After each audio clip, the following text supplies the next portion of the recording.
Na kuombea sana mtu wa Mungu popote ulipo. Mungu aondoe hii uoga yenye iko ndani yako. Hii uoga ya fear of unknown. Hii uoga ya kusema sitafaulu kwa sababu watu wetu hawajafaulu. Hii uoga ya kusema maybe sitaenda mbele kwa sababu watu wetu hawajaienda mbele.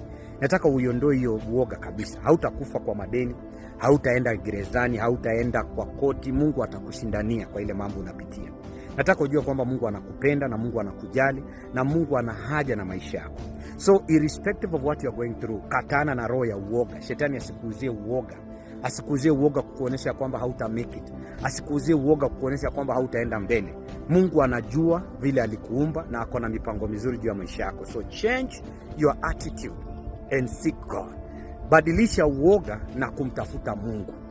Najua umeuziwa uoga na manabii, umeuziwa uoga na watu ambaye hawana imani kama yako. Wamekuzia uoga kwa sababu hawajui kule umetoka, hawajui kile umepitia, hawajui ile struggle umepitia ukafika hapa. Lakini Mungu anajua what you've gone through. Ndio maana leo nataka ukaze moyo wako. Nataka uwe strong in the Lord. Nataka ukaanze kupanga maisha yako ya 2025. Nataka uanze kuamini Mungu.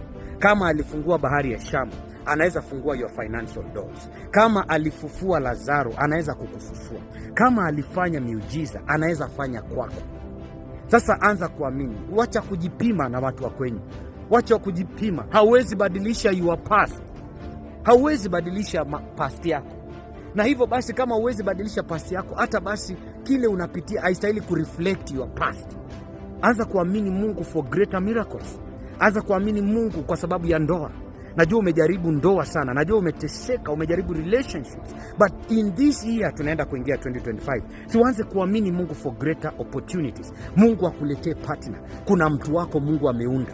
Mungu ameunda mtu ambaye ni wako. Si wa kushare na mtu mwingine. Your own person. You can tap that in the spirit and bring it into your account. Pia mambo ya finances. You can make it. Mimi nataka tu uingie hapo ujue ya kwamba you will make it. You will make it. Nimeona Mungu akiinua watu na hata wewe atakuinua. Mungu ni tajiri. Hii dunia yote ni ya Mungu. Kila kitu kilicho hapa ni cha Mungu. So sioni reason ya Mungu kutokubariki. My advice for you ni wacha kuuziwa uoga. Tafuta a personal connection with God. You are the favorite child of God and God loves you so much. Na hawezi kukunyima what you need. Anasema kwa kitabu cha Psalms 20, atakupea desires of your heart. Anasema tena katika Biblia Psalms 23 ya kwamba he's your shepherd, hautapungukiwa. Anasema tena kwa Psalms 24, the earth and everything in it belongs to him. Kwa hivyo kama ni yake, basi haombi ruhusa ya mtu yoyote, pastor wako ama nani, kukubariki. Namba 3, maandiko haya anasema with him everything is possible. Na anasema vitu zingine haziwezekani ila kwa kuomba na kufunga. Yani everything is possible, lakini kuna zile hazitawezekana bila wewe kuomba na kufunga. Be serious with God, be confident with God, be confident in his love, ya kwamba he loves you. His love is greater than everything and his mercies are greater than any mistake tunaweza fanya kwa hii dunia.